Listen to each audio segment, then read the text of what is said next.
여러분 안녕하십니까. 저는 황작가입니다. 황작가의 책 읽기에 오신 것을 환영합니다. 우리가 오늘부터 읽을 책은 니콜로 마키아벨리가 지은 군주론이란 책입니다. 이 책은 그리 두껍지 않습니다. 지금 제가 가지고 있는 책은 약 200페이지 정도만 읽으면 우리가 완독할 수 있는 그런 책입니다.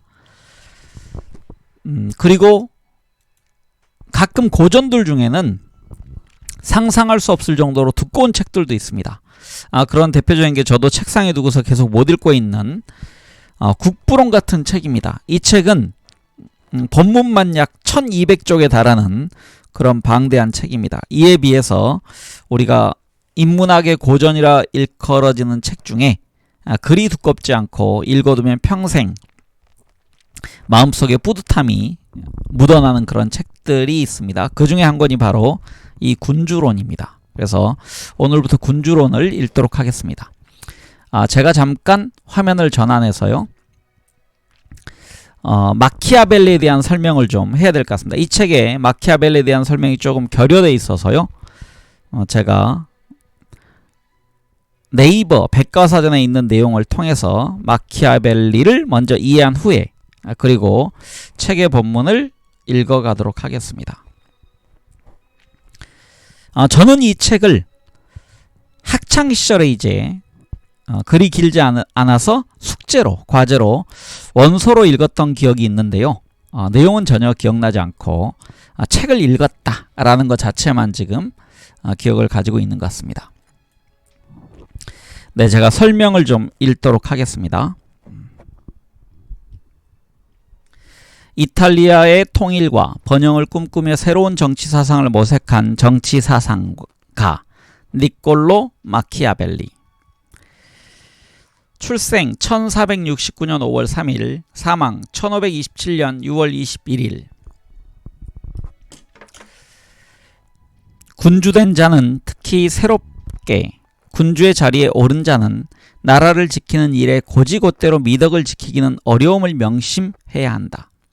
나라를 지키려면 때로는 배신도 해야 하고 때로는 잔인해져야 한다.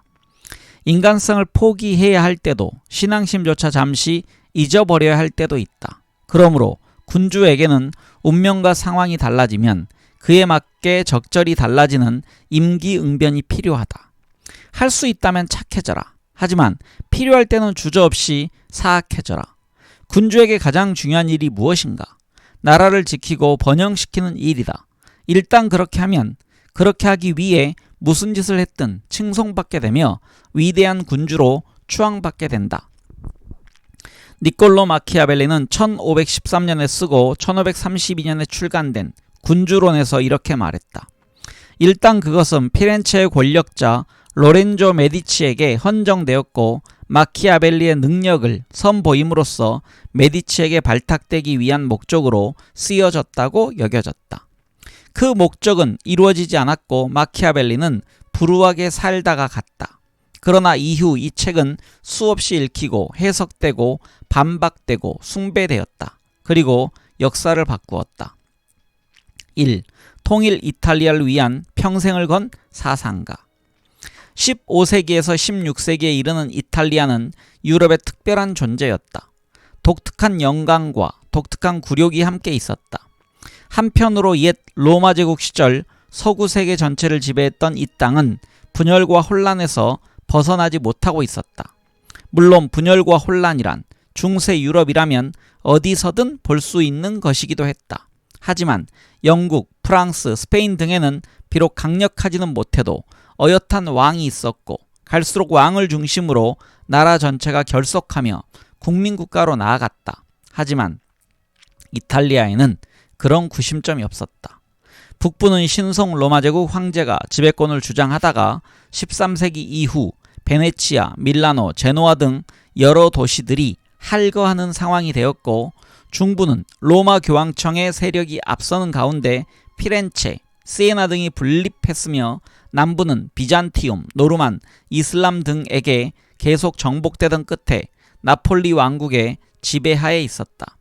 이처럼 잘게 갈라진 이탈리아는 서로 대립하고 전쟁을 벌이는 일이 끊이지 않았으며 정치 체제도 군주국, 공화국, 신성 정치 체제 등 다양하여 하나의 정부와 하나의 체제를 갖춘 강력한 통일 이탈리아를 바라는 목소리가 나올 만도 했다.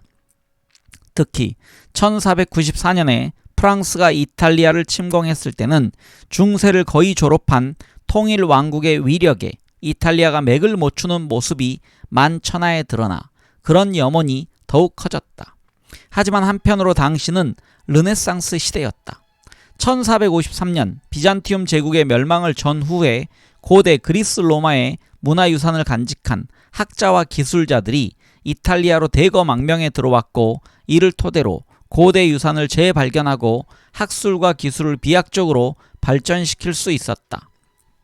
그에 힘입어 초기 자본주의가 나타나고 시민계급이 형성되는 등 다른 유럽 지역보다 근대적인 사회 문화가 일찍 형성되기 시작한 나라가 또한 이탈리아였다.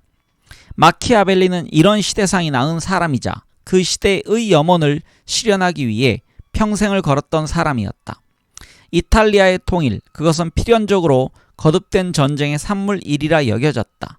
그러나 그는 장군도 아니고 과학자도 아니었다. 직접 군대를 이끌고 적을 무찌를 수도, 그 군대를 강력하게 해줄 대포를 만들 수도 없었던 마키아벨리는 자신이 공부한 인문학에서 나름대로 대포를 만들어내어 통일의 걸림돌이 되는 낡은 사상과 관습을 부숴버리려 결심했다. 2. 메디치 가문으로부터 버림받다. 마키아벨리는 1469년 5월 3일 피렌체에서 태어났다. 아버지는 변호사이던 베르나르도였으며 대귀족은 아니었으나 토스카나 귀족 가문의 먼 후손이고 피렌체에서도 어느 정도 비중이 있는 집안 출신이었다. 베르나르도는 고대 그리스 로마의 인문학을 열광적으로 공부했으며 아들에게도 그 열정을 옮겨 7살이 될 때부터 라틴어를 공부시켰다. 12살 무렵에는 라틴어를 자유롭게 구사할 수 있었고, 이후 피렌체 대학에 진학해 인문학을 더욱 갈고 닦았다. 이런 좋은 배경과 탄탄한 인문학 실력 덕분인지 마키아벨리는 아직 30살도 안 된 나이에 피렌체의 제2장관직에 임명된다. 1498년. 그때까지 피렌체는 사보나롤라라고 하는 광신적인 신부에게 지배되고 있었고, 그가 실각하면서 사보나롤라파 고위공직자들을 대거 숙청했기 때문에 마키아벨리에게까지 기회가 주어진 점도 있었다. 그러나 젊은 데다 행정 경험도 별로 없었던 그에게 그만한 고위직이 대뜸 주어졌음은 매우 특별한 일이었다. 이후 마키아벨리는 약 14년 동안 피렌체의 고위공직자로 활동하며 내무, 병무, 외교 등의 일을 두루 맡아보았다. 그중 10년간은 여러 곳에 대사로 다니며 외교에 주력했는데, 피사와의 전쟁에서 프랑스의 지원을 얻으려 파리를 방문했을 때는 루이 12세와 그의 신하들에게 비웃음만 샀다. 로마에 갔을 때는 교황의 아들 체사레 보르자에게 강한 인상을 받았다. 그는 피렌체에 보내는 보고서에 이 젊은 공작이 초인적인 용기의 소유자이며 마쿠의 비밀 공작에 능하고 놀랄 만큼 빠르게 결단을 내리고 실행에 옮긴다는 등 아낌없는 찬탄을 보냈다.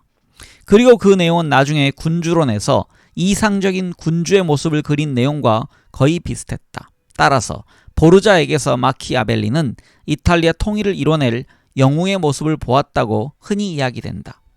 반면 프랑스에서 받은 냉대와 그 나라의 무시할 수 없는 힘은 이탈리아도 빨리 하나의 정부 아래 힘을 합쳐 강대국이 되어야 한다는 생각을 더욱 굳혀주었다. 하지만 얼마 후 그는 체사레 보르자에게 실망하는데, 마키아벨리가 보기에 보르자는 자신의 능력을 너무 과신한 나머지 신중하지 못한 행동을 거듭하다가 끝내 실패하고 말았다.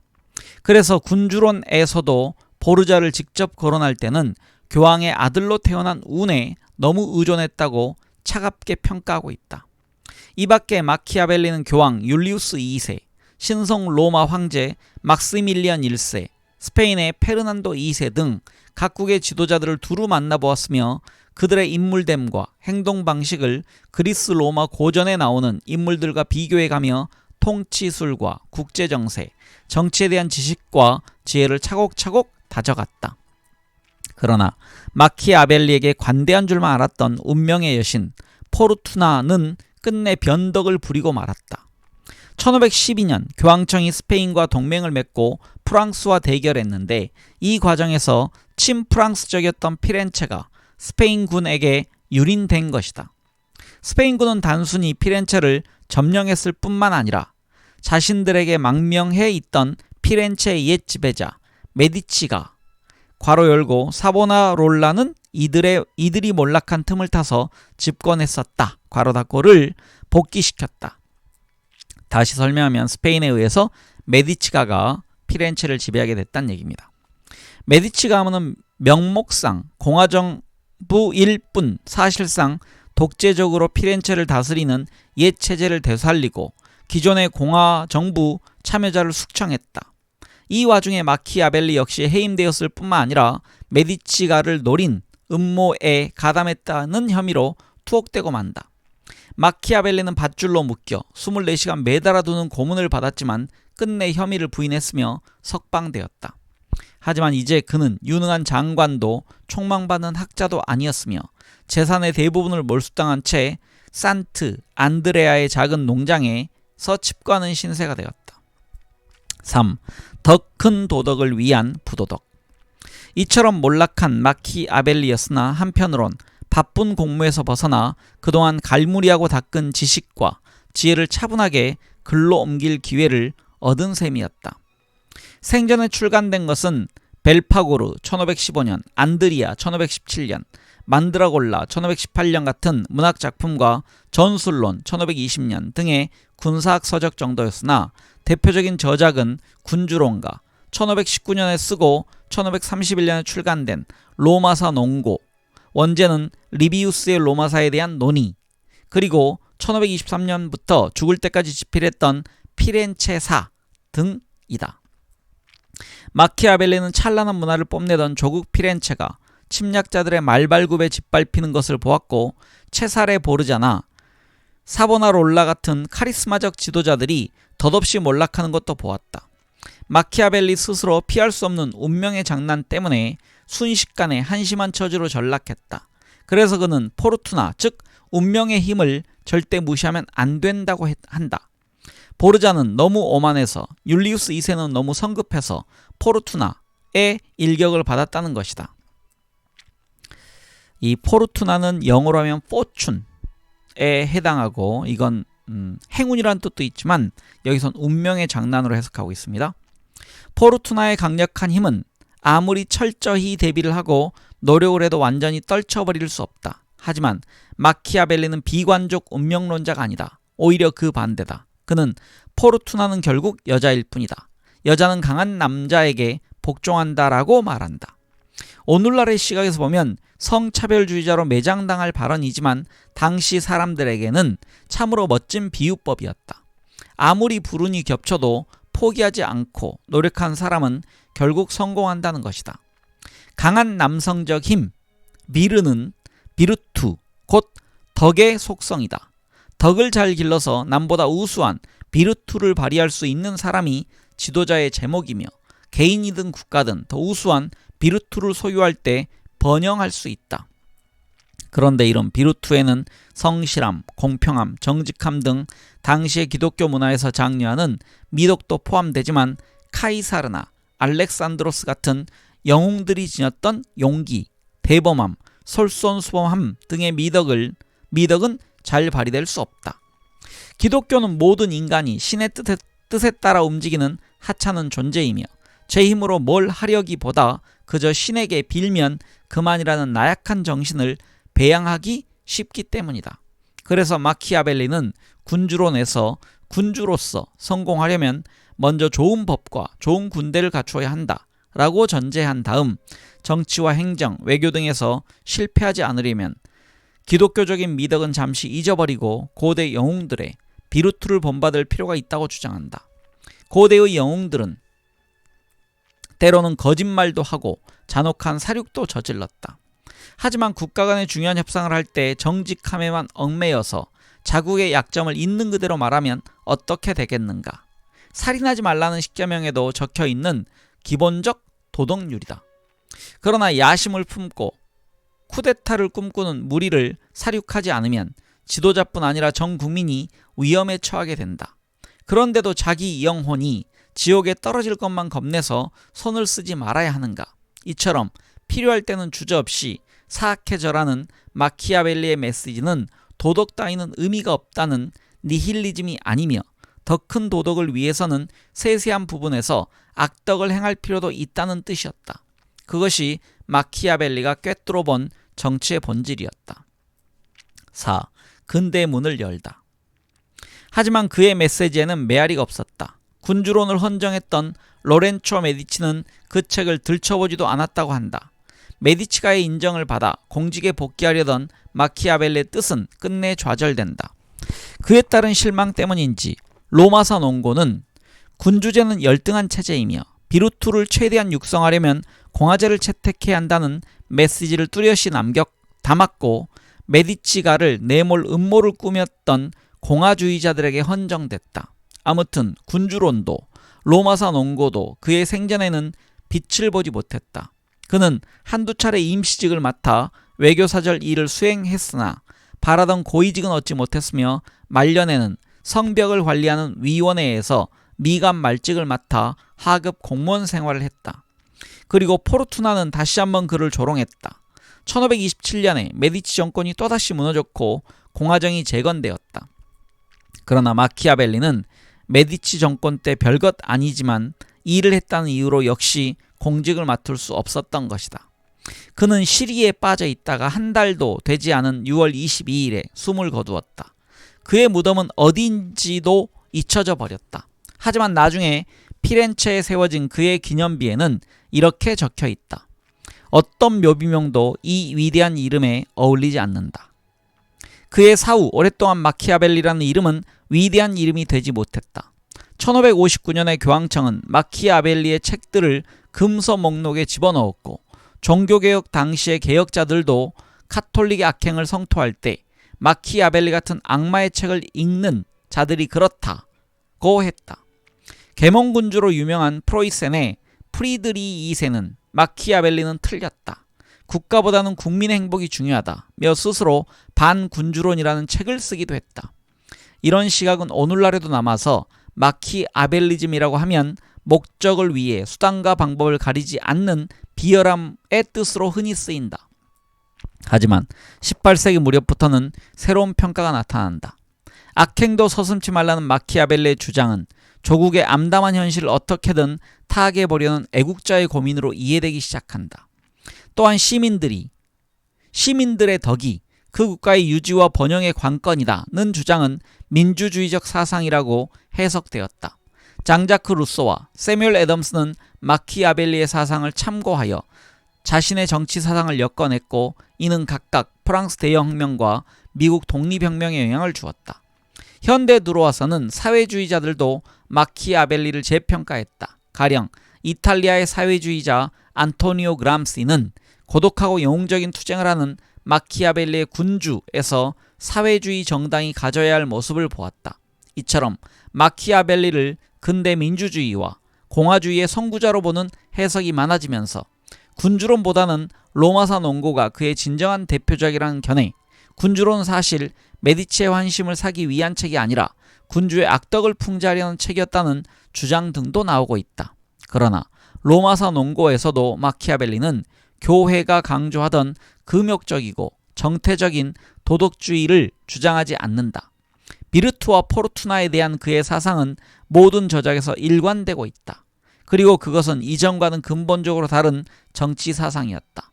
플라톤 이래의 서양 정치 사상, 공자 이래의 동양 정치 사상은 모두가 정치를 도덕의 아래에 두었으며 사회를 좀 더 도덕적인 것으로 만드는 것이 정치의 사명이라고 여겼다. 마키아벨리도 도덕을 부정하진 않으며 오히려 강조한다.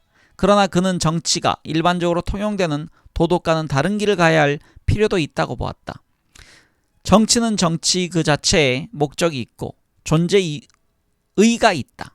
그것은 하느님의 나라를 이 땅에 실현한다나 천지의 이법에 따르는 사회를 만든다 같은 것이 아니라 국가를 부강하게 하고 국민을 행복하게 한다 이다.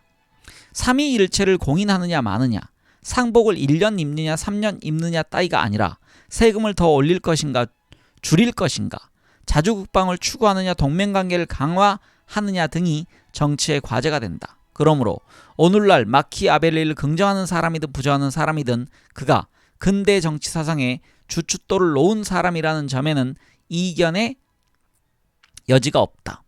마키아벨리는 별 볼 일 없는 하급 공무원으로 삶의 후반을 보냈다. 그러나 그는 나름대로 스스로를 위안하는 방법이 있었다고 한다. 낮에는 소박한 차림으로 관청에 출근하여 해도 그만 안 해도 그만인 업무를 처리한다. 하지만 퇴근했다가 어둠이 완전히 깔리면 가장 좋은 옷을 꺼내 정장을 한다. 그리고 그리스 로마의 고전을 꺼내 읽는다. 정장을 갖춘 이유는 옛 대가들을 겸허한 마음으로 만나 뵙기 위해였다. 밤의 어둠과 고요 속에서 수천 년 전의 대가들과 나누는 무언의 대화, 그것만이 모든 야망이 꺾인 마키아벨리를 지탱해주는 즐거움이었다. 네, 이렇게 제가 참고된 글을 읽었고요. 하나를 더 읽도록 하겠습니다.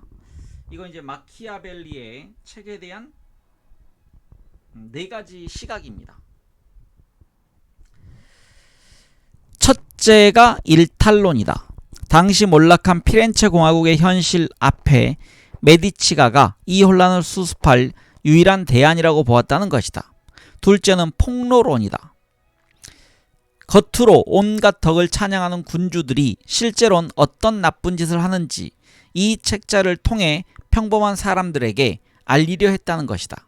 셋째는 기만론이다. 이 입장은 공화주의자인 마키아벨리가 군주를 속여 몰락의 길을 걷도록 유도했다고 본다. 마지막 4번째 입장은 공화정 준비론이다. 마키아벨리가 강력한 군주의 존재를 혼란을 수습하고 공화정으로 가는 불가피한 과정으로 보았다는 것이다. 이 공화정 준비론은 언뜻 보면 전혀 달라 보이는 군주론과 로마사 논고를 잇는 다리를 놓는다. 이렇게 제가 참고글을 좀 읽었습니다. 이제 이 책을 읽어가도록 하겠습니다. 이 책에 니콜로 마키아벨리의 그 연표가 있는데요. 그 연표가 조금 복잡해서 제가 일부러 다른 데서 가져와서 글을 좀 읽었습니다.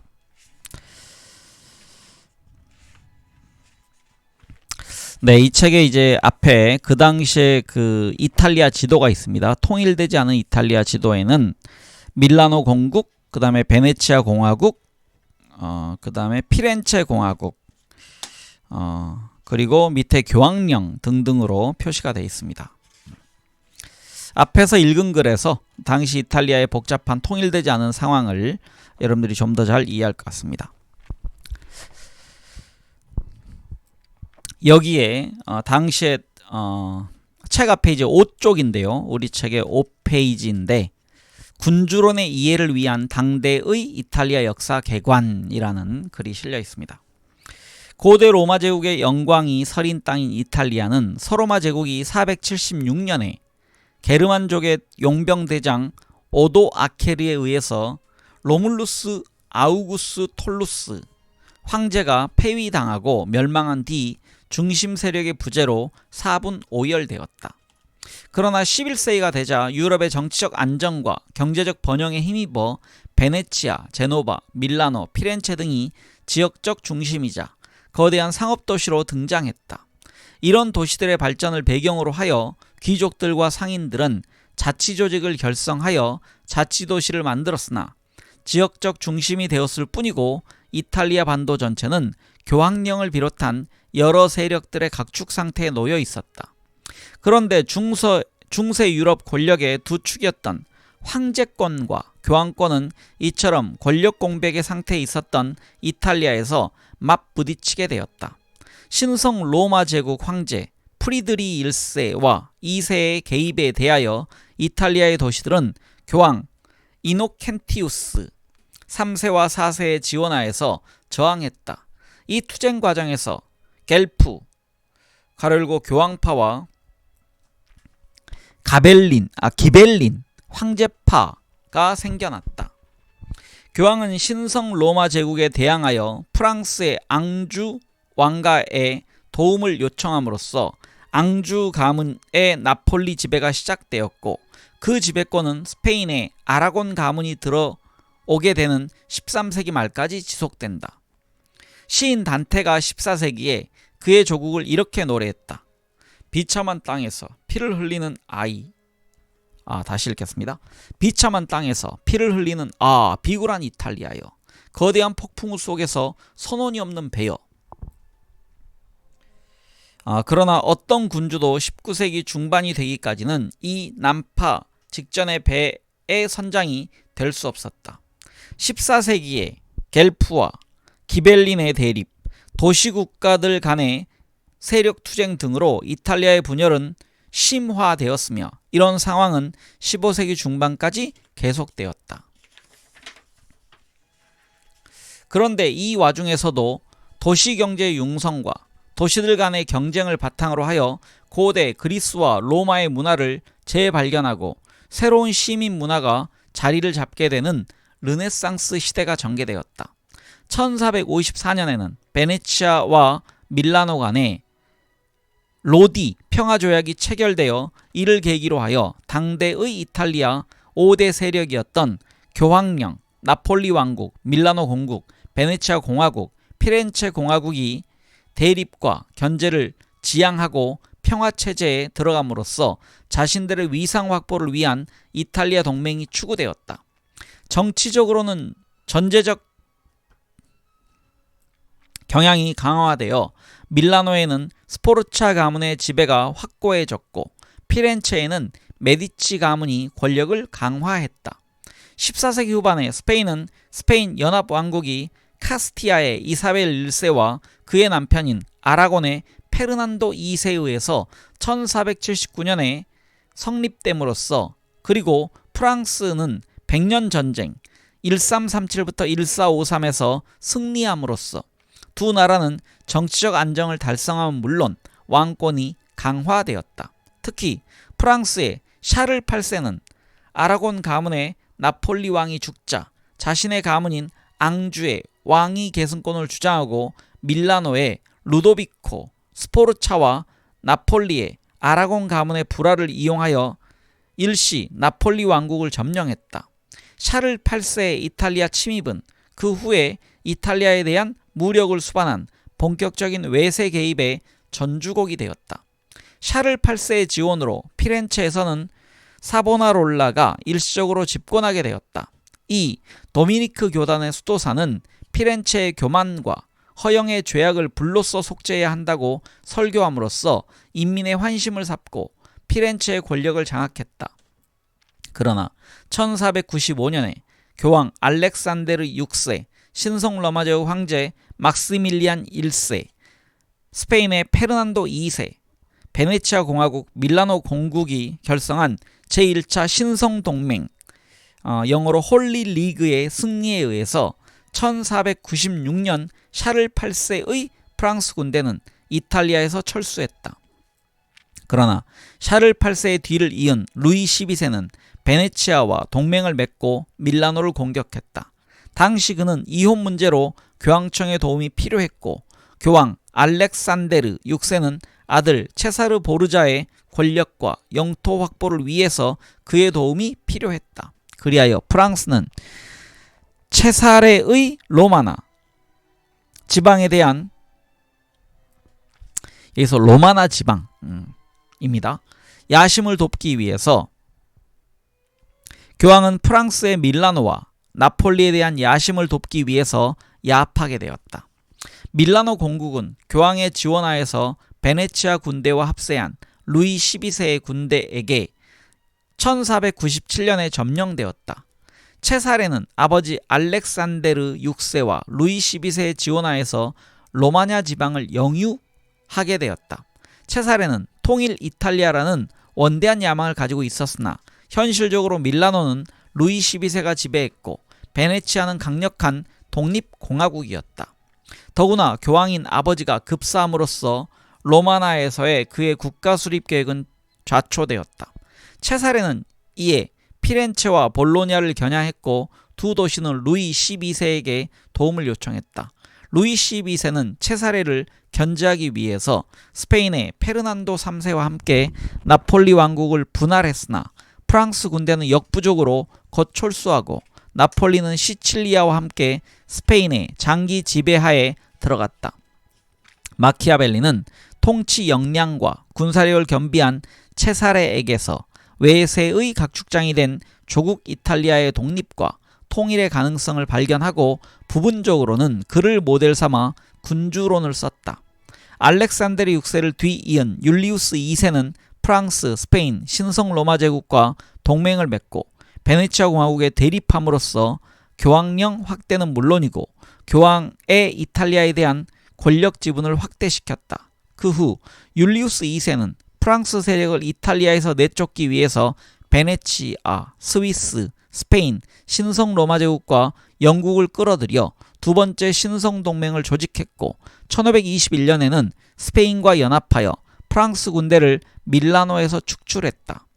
이제 이탈리아는 프랑스를 대신한 스페인의 세력권이 되었다. 1521년부터 44년의 이탈리아 전쟁에서 신성 로마 제국의 까를 5세 가로 열고 스페인 합스부르크 가문은 프랑스 왕국의 프랑스와 1세를 패퇴시켰다. 그는 밀라노를 병합했고 피렌체 통치권을 메디치 가문에게 양여했다. 1559년에는 그의 아들인 펠리페 2세가 30여 년간 지속되어 오던 스페인과 프랑스의 전쟁을 종식시킨 카토 캉브레지 강화 조약을 성립시킴으로써 프랑스는 이탈리아 장악을 포기했고 스페인이 주도권을 확립하게 되어 이탈리아의 통일과 독립은 요원하게 되었다. 특히 스페인 주도하에 대서양 항로가 열리게 되자 지중해 중심의 세력권을 형성했던 베네치아 공화국도 해외 식민지를 잃고 쇠퇴의 길로 접어들었다. 여기에 대한 밑에 부연 설명이 있습니다. 유럽 열강의 각축장이 된 이탈리아는 18세기에 오스트리아 지배, 프랑스 혁명 이후에 나폴레옹 체제 편입, 그 후 빈 회의 1814년부터 15년 이후에 오스트리아 주도에 의한 구체제로의 복귀, 이탈리아의 대부분 영토에 대한 오스트리아의 지배, 주세페 마치니의 민중봉기 실패, 파리와 빈의 1848년 혁명의 영향 하에서 다시 힘을 얻게 된 리소르지멘토의 1차 독립전쟁 실패 등으로 1400년 이상 분열되어 이탈리아라는 명칭은 단지 세계 지도 위에 한 지역을 가리키는 명칭에 불과하게 되었다. 여기 지금 또 설명이 있습니다. 그 1400년 이상이란 게 476년 오도아켈에 의한 서로마 제국 멸망 이후 이렇게 되어 있습니다. 그리고 리소르지멘토는요, 나폴레옹 체제의 영향으로 대두한 이탈리아 독립운동 이렇게 되어 있습니다. 그 뒤에 오스트리아의 지배를 면한 샤르데냐 왕국을 중심으로 통일운동은 지속되어 제2차 독립전쟁을 개시했으나 실패를 하게 된다. 그러나 샤르데나 왕국의 에마누엘레 2세가 1861년 통일 이탈리아 왕국의 국왕으로 추대됨으로써 이탈리아는 일단 통일과 독립을 이룩하게 되었다. 그 뒤 1866년에는 오스트리아 군을 베네치아에서, 1870년에는 나폴레옹 3세의 프랑스 세력을 로마에서 축출함으로써 나폴레옹 체제하에서 출현한 급진적인 비밀결사 까르보나라 가로 열고 숫구이에 다시 읽겠습니다. 까르보나리 가로 열고 숫구이라고 되어 있습니다. 숯불구이의 반란에서 시작된 리소르지멘토는 일단락되고 이탈리아 독립은 완성된다. 이렇게 되어 있습니다. 이어서 읽어가겠습니다. 군주론의 마지막 장에서 야만족의 폭정으로 인해 유럽의 변방이 된 조국 이탈리아의 구출과 통일을 기원하는 마키아벨리가 그러한 사명을 수행하는 데에 중심이 되어야 한다고 생각했던 피렌체는 별로 길다고 할 수 없는 마키아벨리의 생애에서 여러 정권들, 가로 열고 메디치 가문을 대체한 사보나롤라의 신정정치, 소데리니의 집권, 메디치 가문의 재기 등이 등장한다.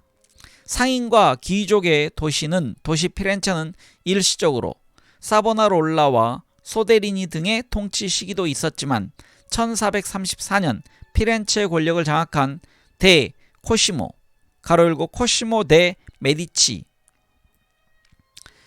1389년부터 1464년 피렌체 국부라고 불린다. 괄호 닫고. 그 다음에 피에르 디 코시모 데 메디치 1416년부터 69년, 대인 로렌초 데 메디치 1449부터 92, 피에로 데 메디치 1471부터 1503, 로렌초 디 피에로 데 메디치 가로 열고 우르비노 공작 1490부터 1519년을 거쳐 알렉산드로 1511부터 37로 계승되는 메디치 가문의 대코시모 가게의 100여 년 통치하에 있었다. 선조가 의사였다는 연유로 메디치라는 시성을 얻게 된 새 가게, 가로 열고 또 하나의 가게인 조벤코의 가게까지 감안하면 네 가게이다. 가로 닫고로 이루어진 메디치 가문 중에서 특히 대 로렌초 가게는 피렌체를 당대 유럽의 주도적 금융도시로 만들었고 막대한 재부로 예술가들, 가로 열고 브루넬레스키, 도나텔로, 보티첼리, 미켈란젤로, 레오나르도 다빈치 등을 후원했다. 메디치 가문은 4명의 교황들 레오 10세, 클레멘스 7세, 피우스 4세, 조반니 안젤로 데 메디치 1499부터 1565년, 레오 11세와 2명의 프랑스 왕비들 카트린 드 메디시스, 마리 드 메디시스를 배출한 르네상스 이탈리아의 영욕을 상징하는 가문이다. 이게 까치글빵 편집부에서 적어둔 글인데요. 아마 여러분들 머리가 폭발했을지도 모릅니다. 하지만 이런 내용을 기본적으로 알아야 이 책을 읽을 수 있다라고 편집부에서는 생각한 것 같습니다. 참 슬프죠. 여기 지금 그 다음에 차례가 있습니다. 그 다음에 헌정사 니콜로 마키아벨리가 로렌초 데 메디치 전하께 올리는 글이 있습니다. 지배자에게 이렇게 뭔가를 바치는 아름다운 모습이네요. 군주의 총애를 구하는 이들은 그들이 가진 것들 중에서 가장 귀중한 것이나 군주가 가장 기뻐할 것을 가지고 군주에게 접근하려고 합니다. 따라서 군주는 말, 무기, 금박의 천, 보석 그리고 군주의 위엄에 적합한 장신구들을 종종 선물로 받곤 합니다. 저 또한 전하에 대한 복종의 표시로 무언가를 드리고 싶었지만 제가 가진 것 중에는 최근 일어난 사건들에 대한 지속적인 경험과 고대사에 대한 꾸준한 공부를 통해서 배운 위대한 인물들의 행위에 대한 지식만큼 소중하고 가치가 있는 것은 없다는 점을 깨닫게 되었습니다. 이제 저는 그러한 것들을 오랫동안 성심껏 관찰한 결과를 한 권의 작은 책자로 만들어 전하께 바치려고 합니다. 이 책은 전하께 바치기에는 많은 부족함이 있습니다만 그토록 오랜 시간 동안 위험과 역경 속에서 제가 배웠던 것을 전하께서 가장 빠른 시간 안에 이해하실 수 있도록 썼기 때문에 자비로운 전하께서 이것을 제가 드릴 수 있는 최대의 선물로 여기시고 거두어 드리시리라고 믿습니다. 저는 이 저작을 꾸미지 않았습니다.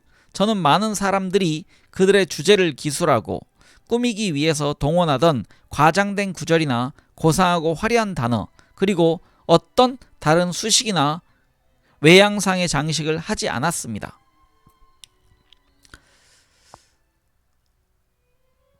왜냐 하면 저의 저작이 오직 다양한 소재와 진지한 주제로서 그 가치를 존중받기를 원했기 때문입니다.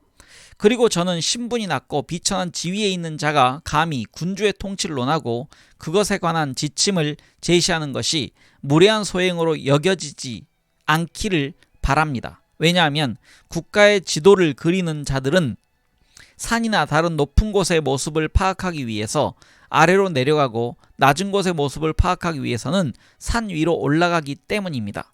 마찬가지로 인민의 성격을 잘 이해하기 위해서는 군주가 될 필요가 있고 군주의 성격을 잘 이해하기 위해서는 평범한 인민이 될 필요가 있습니다.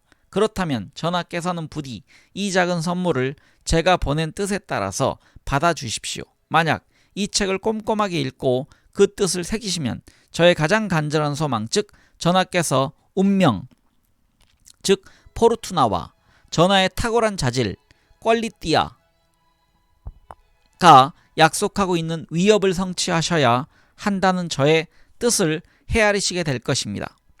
그리고 전하께서 그 높은 곳에서 어쩌다가 여기 이 낮은 곳에 눈을 돌리시면 제가 엄청나고 지속적인 불운으로 인해서 얼마나 부당한 학대를 당하고 있는가를 아시게 될 것입니다. 네, 밑에 이제 앞에 부연 설명 하나 있었습니다. 여기 로렌초 데 메디치 전하에 대한 설명이 있습니다.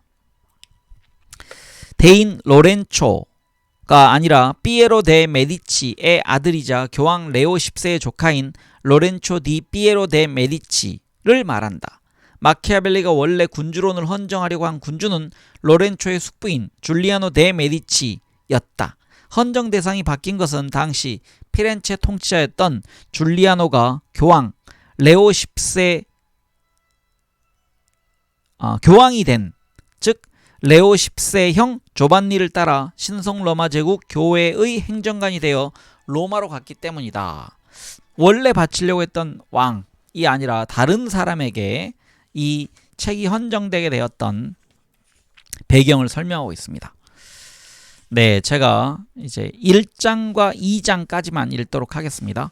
1장, 2장이 짧습니다. 그래서 여기 장이 지금 많이 나와 있지만 아주 짧게 읽을 수 있습니다. 제1장, 군주국의 종류와 그 획득 방법들, 이렇게 되어 있습니다. 인간에 대해서 지배권을 가졌거나 가지고 있는 모든 국가나 모든 통치체는 공화국 아니면 군주국입니다. 군주국들은 괄호 열고 통치자가 오랫동안 같은 가문으로부터 내려오는 세습 군주국이거나 신생 군주국입니다. 신생 군주국은 괄호 열고 프란체스코 스포르차가 통치하는 밀라노처럼 괄호 닫고 전적으로 새롭게 탄생한 군주국이거나 괄호 열고 스페인 왕이 통치하는 나폴리 왕국처럼 괄호 닫고 기왕의 세습 군주국의 군주에게 정복당하여 그 일부로 새로 편입된 군주국입니다. 그런데 이런 식으로 편입된 영토에는 군주 통치하에서 사는 데 익숙한 곳들과 그렇지 않고 자유롭게 사는 데 익숙한 곳들이 있습니다. 그리고 그러한 영토를 획득하는 방법에는 타인의 무력을 이용하는 경우와 자신의 무력을 사용하는 경우가 있으며 포르투나, 즉 운명에 의한 경우와 역량, 비르투에 의한 경우가 있습니다. 밑에 설명글이 있는데요. 그거는 복잡해서 읽지 않고 넘어가도록 하겠습니다. 제2장 세습 군주국. 공화국에 대해서는 다른 곳에서 길게 논의한 바가 있기 때문에 여기에선 다루지 않겠습니다. 따라서 저는 군주국에 대해서만 고려하려고 하는데 앞에서 제시한 순서에 따라 어떻게 이 군주국들을 통치하고 유지할 수 있는가를 검토할 것입니다. 현재 다스리는 군주 가문의 통치에 익숙한 세습 군주국은 신생 국가보다 훨씬 더 용이하게 보존될 수 있다고 말할 수 있겠습니다. 왜냐하면 세습 군주국의 경우에는 선조의 기존 질서를 바꾸지 않으면서 불의의 사태에 적절히 대처하는 것만으로도 충분하기 때문입니다. 그 결과 세습 군주가 어지간히 근면하기만 하면 의외에 아주 강력한 어떤 세력이 출현하여 그에게서 나라를 빼앗지 않는 한 그의 통치는 항상 안정될 것입니다.